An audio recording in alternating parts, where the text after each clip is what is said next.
Welcome back to Real Florida Magazine. Welcome back here today on the beautiful campus of Florida Panhandle Technical College. Another in our series of Meet the Candidates. Here with us today, Bev Kilmer, currently running for Florida Representative District 5. It's still summertime, but we're only a week away from the primary elections. After that, people such as Bev, for instance, may be going on to that general election. In some cases, some folks not going forward. I would like to see us demand of our politicians that they remove the signs from the sides of the road within a week or 10 days of their election. I don't think we're going to see that happen. If you look around, there's stuff from 4, 5, 6 years ago. But at the end of the day, I think we have to hold our politicians and our representatives who truly do work for your tax dollars to a higher standard. When we come back, we're going to talk to Bev about all her reasons for wanting to be your next Florida Representative, District 5. We'll be right back.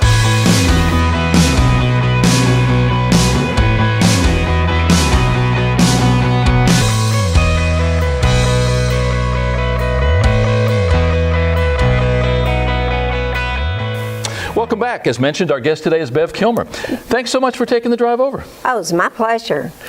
We are offering these interviews, these sessions, these dialogues, discussions, whatever you want to call them, Bev, an opportunity for our viewers to simply become more educated, to be more informed. You know, and as I'm sure you realize, many times we never get to meet our constitutional officers in the case of a county. We really certainly even fewer times get to meet our state representatives on a statewide basis. And then when you get up into federal offices, even less. This is an opportunity, and thank you for taking that, for our viewers to get to meet you, at least virtually, hear in your own words all about you and the reasons for wanting to be in this position. Let's start at the beginning. Many people know your name, obviously. You were in the legislature at one time, back again. Let's talk a little bit about your history, your heritage. Let's talk about your family, your roots in Northwest Florida, and then ultimately the reason you want to run for this office. Okay, wow. That's quite an intro. I've been in North Florida actually since 1972. My son was born in Jacksonville and we moved to Tallahassee in 1980.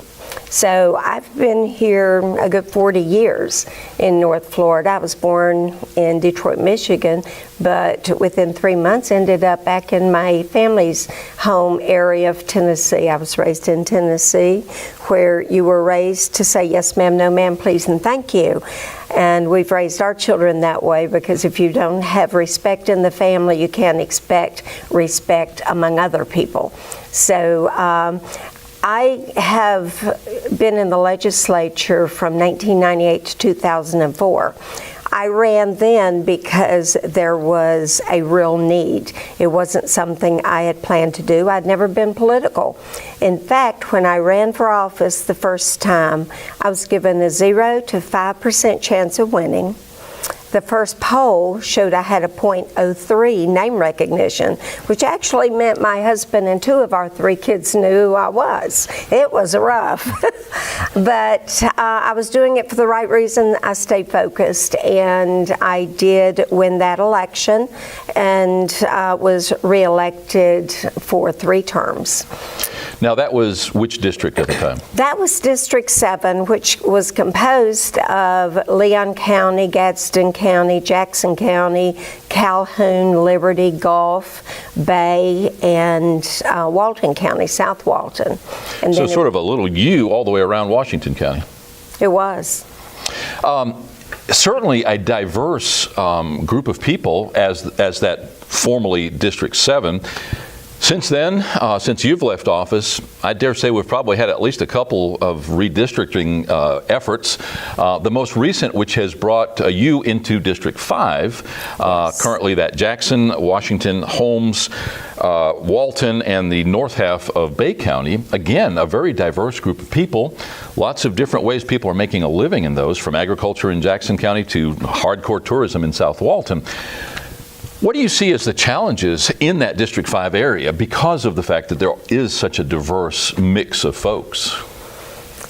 Well, the real challenge is getting everyone on the same playing field so that people don't feel like if you're addressing the needs in one area, such as South Walton, that you're neglecting the area in North Walton and Jackson across.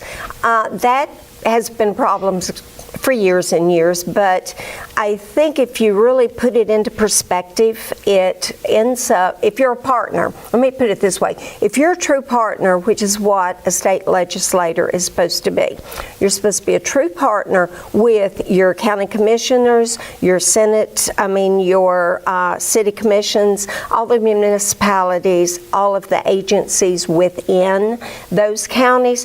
When you act as a representative partner with them, then you can make it work and it all comes together. When I was in office before, as you said, I had a lot of the rural across the top. Plus, I had South Walton and Southern Bay County. That was as diverse as it is now. So it is no different from that standpoint, except now I have the pleasure of representing Washington County and Holmes County. And my mom and dad lived here in Washington County up around Falling Water State Park for many years, so I've always had a love for this area. And Tommy McDonald, many people I know will remember Tommy and all that he's done and what he did related to economic development. And he and I really partnered well together. In the case of Walton and Bay, and although that is split, the south part of Bay County is now no longer part of that district for which you're running. Right.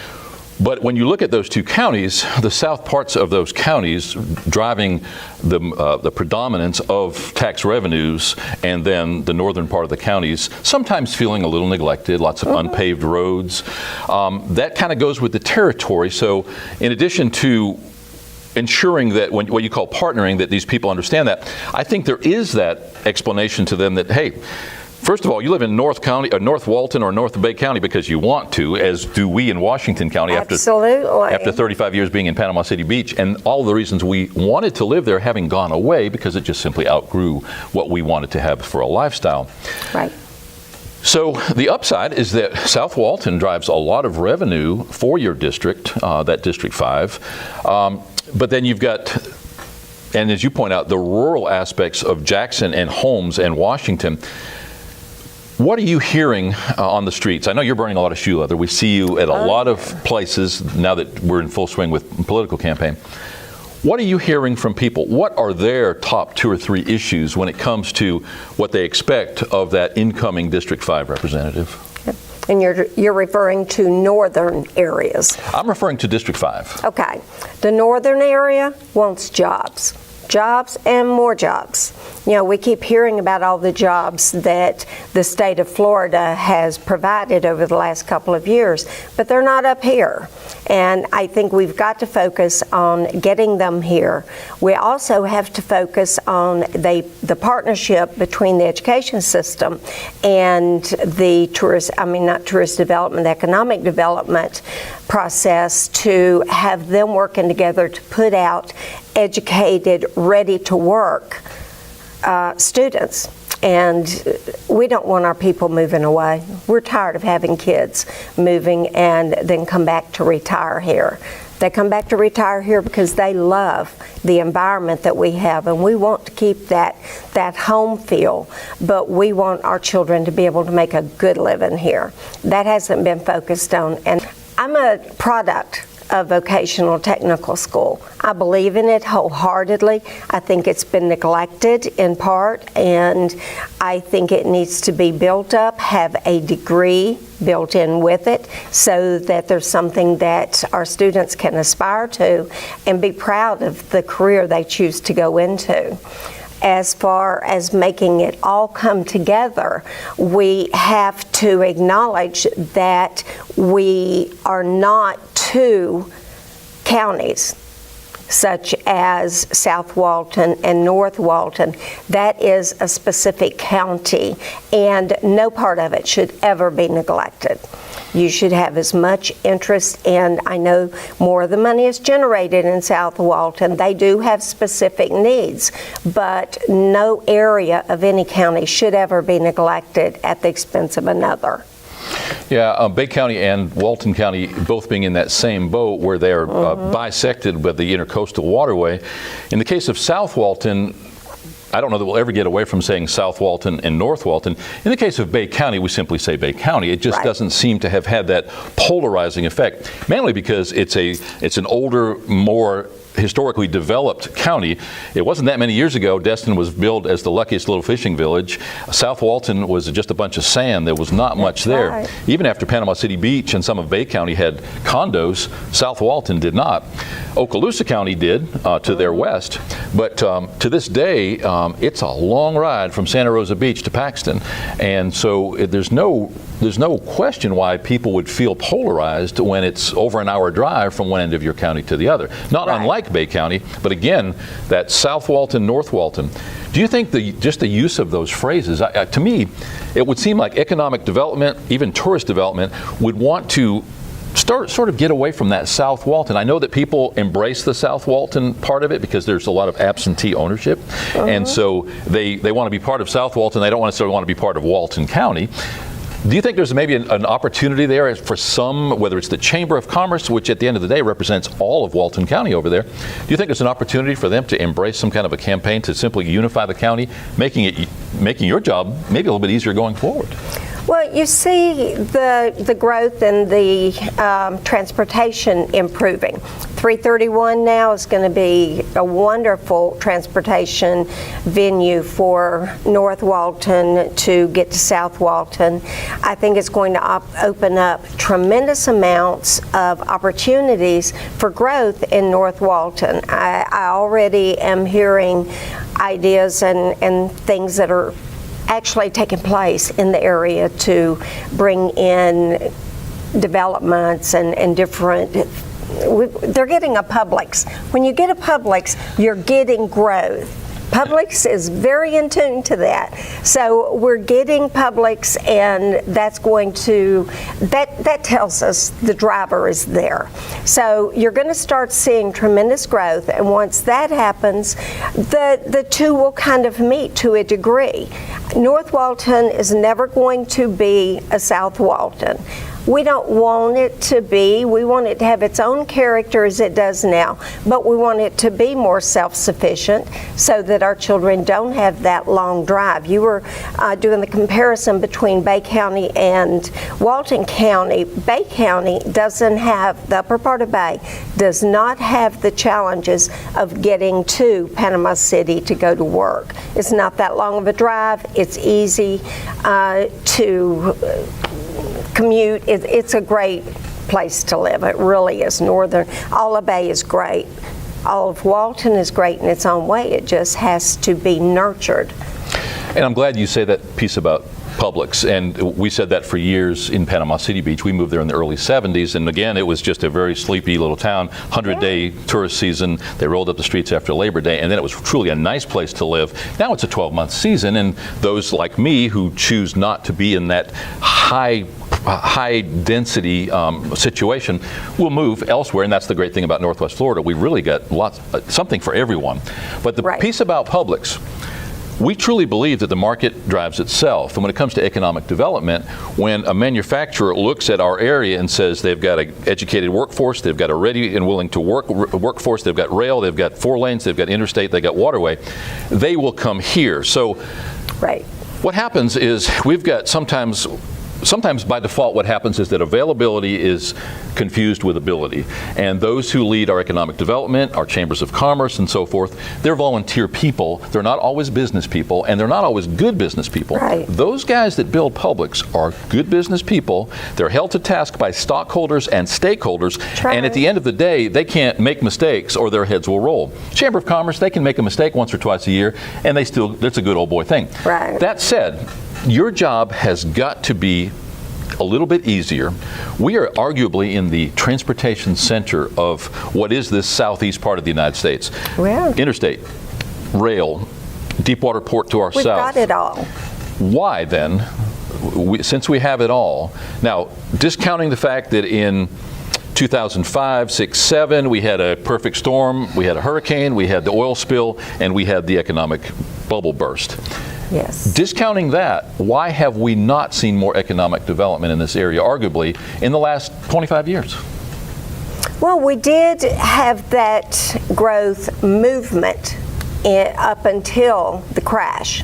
When the crash hit, everything started going down. If you go back and look at the numbers, our unemployment had just really hit rock bottom. If you wanted to work, there were jobs, and there were good paying jobs. But when the crash hit, everything changed. What saddens me is the rest of the state of Florida has rebounded from that.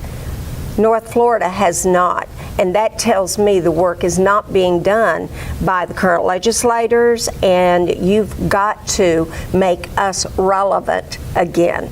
This used to be a power sector here. Back in the day, we had members of the legislature that said, I'm going to take care of my district, and they did it. We need that back. When I was in office, if I needed something, I worked hard to get it. I'm an out-of-the-box thinker, and I actually had the Cattlemen's Association bring me 42 smoked steaks, and I delivered them to every appropriation chair, the governor, lieutenant governor, Senate president, speaker, their chief of staffs, everyone that had anything to do with touching the budget, and then sat down with the governor while he ate his steak. And by the time I left his office, he signed off on that project for the Beef Research Unit. And it's an awesome program for the state. So you're saying it's more the job of the government, in your case the Florida legislature, to produce jobs instead of our own business community? Absolutely not. I am not saying that. I'm saying you partner. You've got to have the partner in play, because there are funding issues. We may have the greatest opportunity to bring a business here or start up something that would be phenomenal for our area. But if we need funding or for road work or whatever the process is, you've got to have somebody to help you do that. The utilities, getting utilities and infrastructure in place is a prime example of an area that we most often need help with. And we've got to have somebody that knows how to manipulate that to get it in play and watch it to make sure it stays there and comes to fruition. I think fortunately that our workforce collectively, and probably inclusive of all of those counties that you will represent as District 5, are used to driving an hour, sometimes more, to go to work. Yes. And typically they're good with that. They're used to it. Obviously, huge preponderance of state jobs in this area. Corrections and the prisons and incarceration facilities, hospitals, DOT, obviously the education component of that. But those who work in the private sector, whether it's construction, whether it's other businesses, they really don't have a problem, especially with the fact that you can jump on I-10, you can jump on what will be 4 lanes, 77 and 79, go to Panama City, go to Dothan, Tallahassee, Pensacola. So that said, why, for the last, 2005 was 11 years ago, what has not been happening, or what has been happening to the detriment? Why have these people not been able to join hands in this multi-county area and bring in any development? Again, arguably no development at all in that period of time. Well, that is true. The last major project that came to this area was Family Dollar Distribution Center. What year was that? That was, well, it was the last project I worked on in 2004, and we finalized it before I left, and I was thrilled to come back to visit family and see that it was up and running. How many jobs there?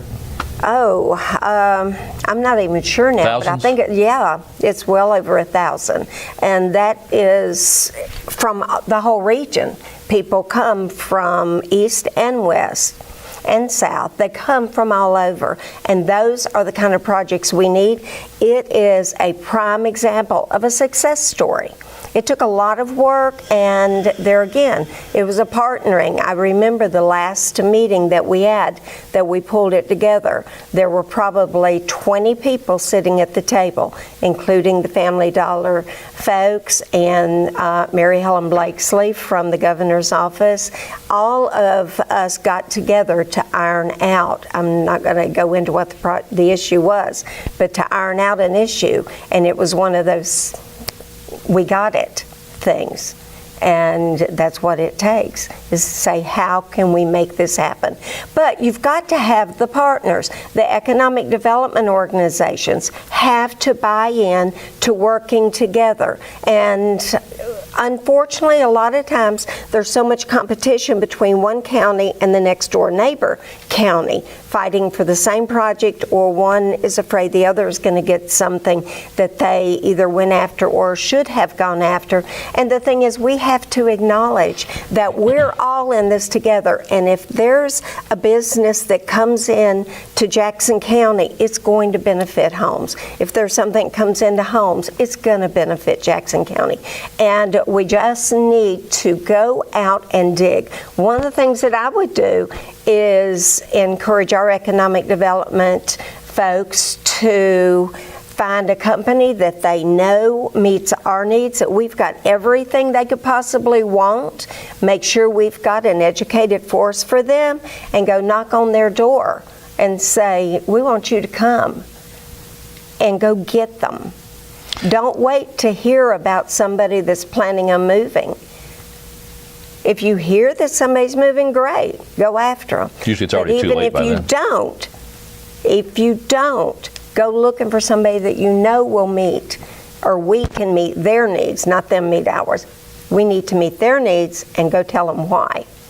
Yeah, and I'm glad that you bring that part up about the rivalries at some point. Again, I started off by saying our people don't mind driving an hour. That means that they're driving through multiple counties to get to those jobs. Absolutely. But all too often, our economic development people, our chambers of commerce, they find themselves, they put themselves in the stance of that competitive attitude. Frankly, in challenging economic times, and even in the best of times, city limits, county lines mean nothing if at the end of the day you have a population that don't have jobs. Right. Now, that said, do you think we suffer because of federal policies, because of all kinds of other opportunities for these people not to have to work, with a workforce that doesn't want to work, or that has this false idea that they're worth $15 an hour?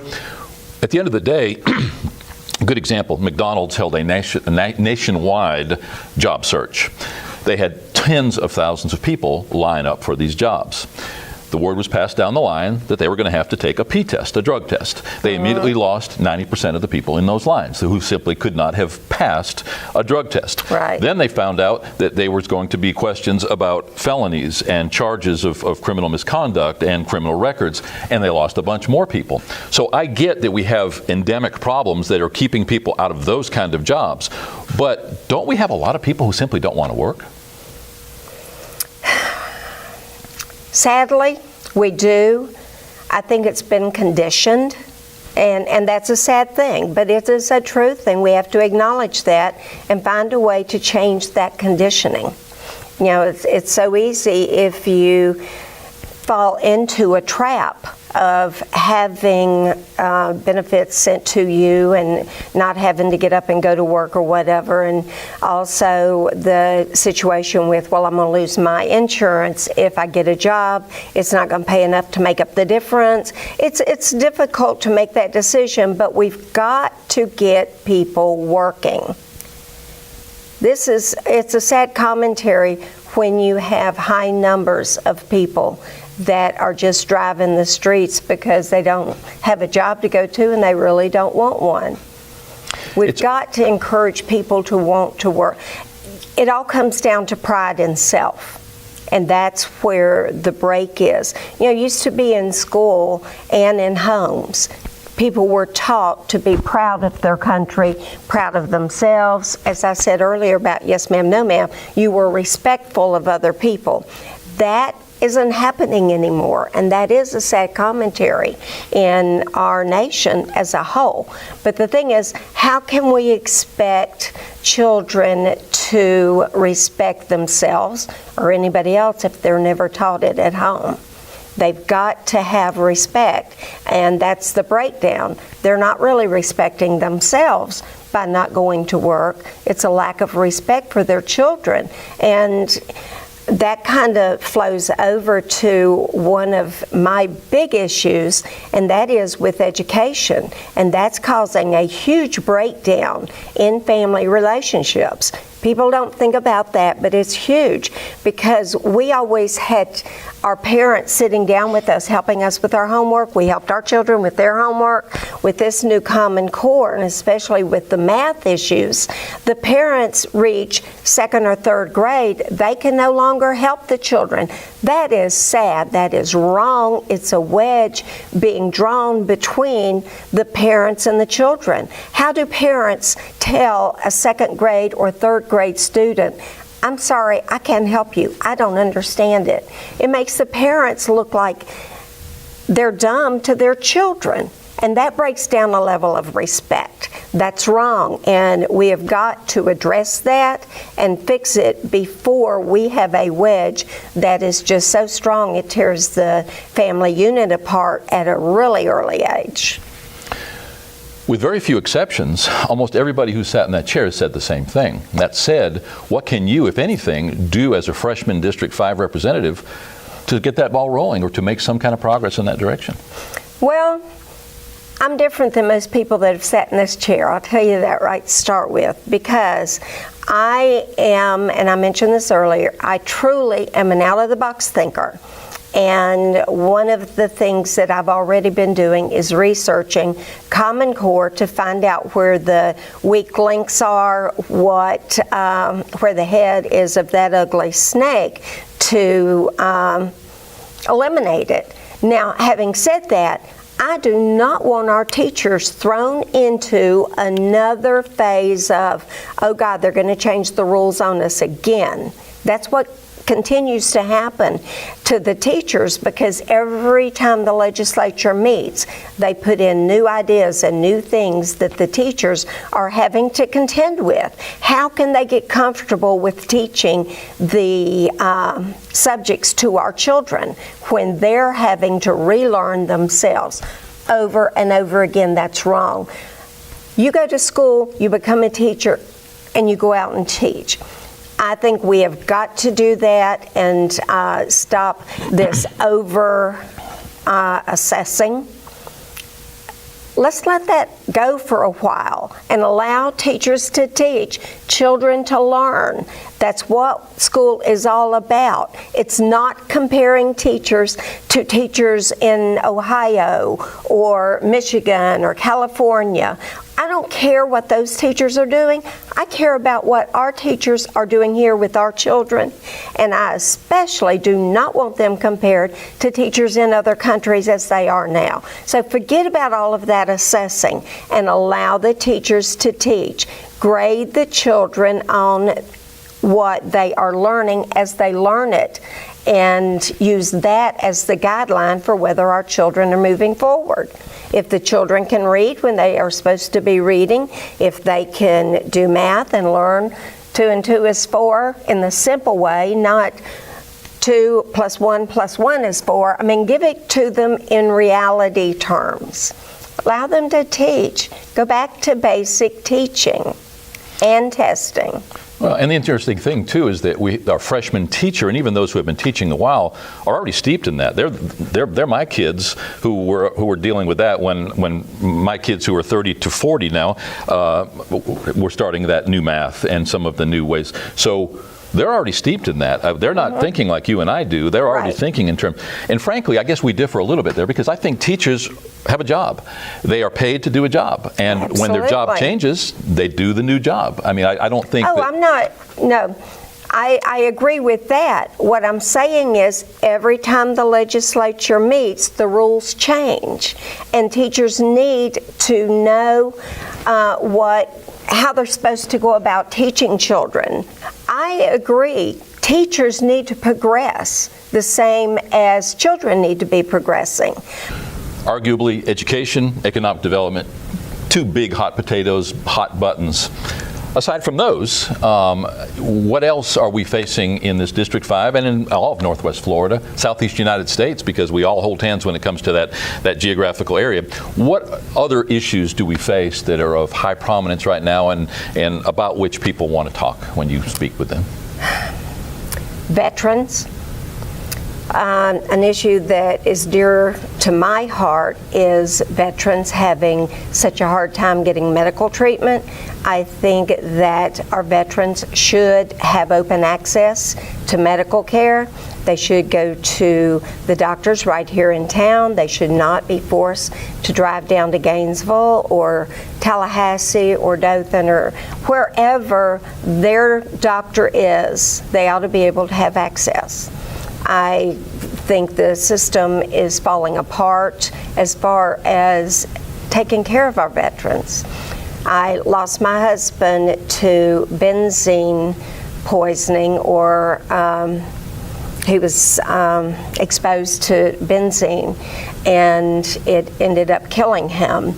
He really had to work hard to get treatment and have it acknowledge what it was and how to go about treating him and all. And that's one reason that I am so adamantly opposed to fracking. That's something, I don't know if we would also disagree on that, but I know what the damage can be from fracking with the benzene and all of the other chemicals they use. We had issues with our family in Pennsylvania. They to this day aren't able to drink regular water. They have to have water brought in. And with the state of Florida, our Lime Rock the way it is, we're being told that, well, we're probably not going to have to frack because it is softer stone, rock, or whatever, shale, but they're going to be using those chemicals to dissolve the limestone. It's still going to be collapsing. Those chemicals are still going in our ground. We're still going to be exposed to them, and I'm adamantly against it. And if there are areas, say, if the state wanted to allocate one of the forests where there's no life as well, there is, because then we've got the animals that we have to worry about if they go in there and do it. So it is dangerous. Fracking is a no as far as I'm concerned. I will be voting no on fracking issue. That is a explicit difference between my opponent and I. He supported it both times. His issue, what he said was the reason he supports it is because he thinks it's a good bill that would put a moratorium on fracking. But what it does is only until the study is done. And that study is not taken into consideration everything it should be taken into consideration. But the biggest issue I have with that bill that he's been supporting is the fact that it takes the county's rights away. The county, Jackson County, Washington, Holmes, Walton, none of these counties would be able to say, no, you cannot frack in this county because we are too sensitive. I have a very strong opinion about that. I lost my husband. I know what it'll do. What's the closest geographical, and I simply don't know, what's the closest geographical place to us here in Northwest Florida that they're fracking now? Well, they are moving into Calhoun and Liberty counties now.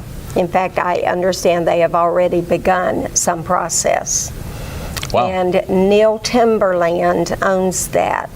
And they're fine with it, and there's no housing in there in that property. It's their forest area. But the thing is, when people give up their rights, mineral rights under their homes and all, that means that people can come in right on your property and frack. You can wake up one morning or come home from work in the evening and there be this equipment outside your door. And if there isn't a ban on fracking by your county, then you can't stop it. That's why it's so important that the counties take control. Do you see that happening? Do you see that as a likelihood that counties will retain that ability to legislate Counties that part? all over this state have already done referendums. Jackson County has, Washington has, Home has, I believe, and I am not sure about Walton. They held a meeting and it was favored to put the ban in. Whether they went ahead with it, I don't know, but I hope they have. Santa Rosa County had fracking.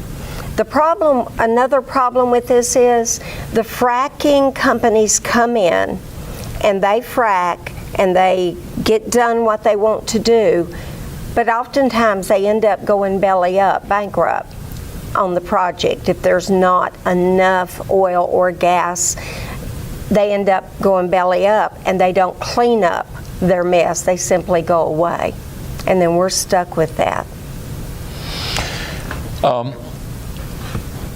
Is there anything else about which we haven't spoken? I know there's probably plenty. Let me retract that question. We've only got so much time. But is there anything else that our viewers should know about you, Bev? I want the viewers to know that I'm a worker bee. I take this very serious. When I was in office before, for 6 years, I put in an average of 60 hours at least, because I take it serious. I like to help people. This is important to me. I do have one issue that I do want to talk about, and that is the fact that we've got 14 Islamic charter schools that we're paying for here in the state of Florida. And these charter schools are a product of the man called Fethullah Gulen, G-U-L-E-N, and he is the man that they're trying to get extradited back to Turkey as the mastermind behind the attempted coup.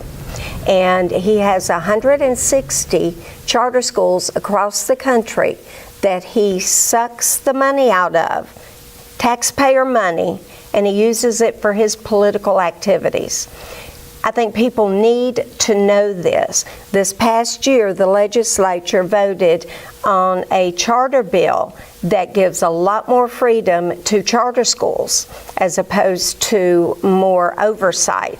And I support charter schools that are done right and have the right motive, which is our children.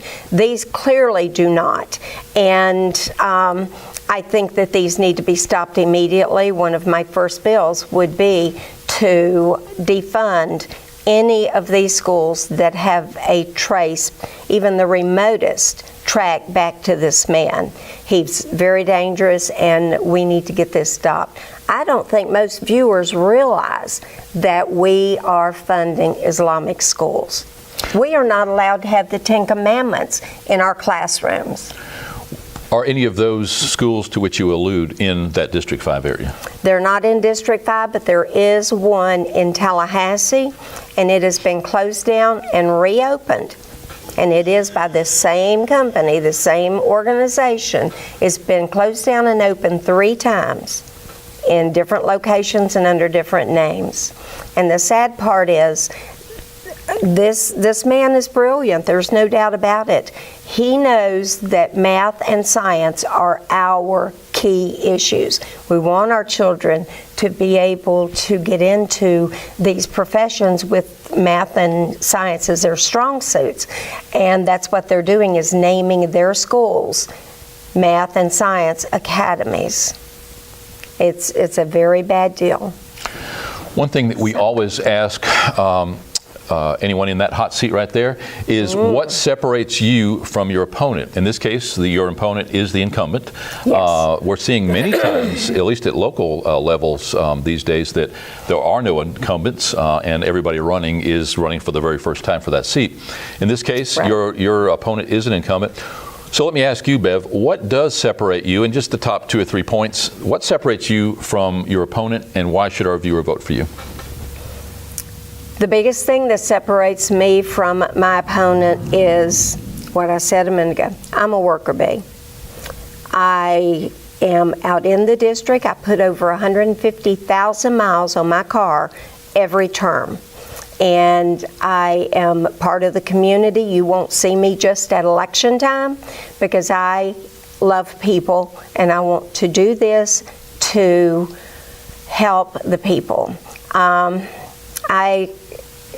I just got married 2 years ago. I was going to play But I had so many people coming to me say, and these are strong business people that approached me and said, Bev, we've got to have help.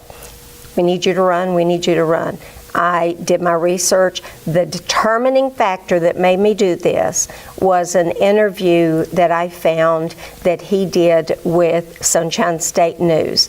The question was a softball question. It was, Representative Drake, what is the wackiest thing a constituent ever came to you with? And his answer, and this is a quote, his answer was, I had a man come to me with a health care insurance problem and wanted me to help fix it. Now, I know I'm old. I'm 65 years old, and I've lived. I've had sick parents, sick kids. I've had to deal with more insurance issues than I ever want to. But if somebody comes to a legislator's office with a health care problem, it's serious. And for my opponent to think that is wacky told me he does not understand real life issues. He does not have the empathy for helping people with a problem that is so heart-wrenching to them. That was the determining factor. I care about the people. I want to do the job of doing the job. Thank you so much for taking the time today. My pleasure. Thank you. I got to say, though, if I could have the prospect of being able to work 60 hours a week, that job is looking pretty enticing because as a private businessman, I work a lot more hours than that. Well, you get paid a lot more. Our guest today is Bev Kilmer, currently running for Florida Representative District 5. Another in our series of Meet the Candidates, just your opportunity, in this case, to virtually meet Bev, to get a better opportunity to understand what makes Bev tick, all the reasons that she wants you to vote for her, so that when you enter that polling place here just in another week or so, in the primary anyway, you'll have the opportunity to be more informed, educated as that voter, voting for the right person for the right job as it pertains to your lifestyle and needs. We'll be right back.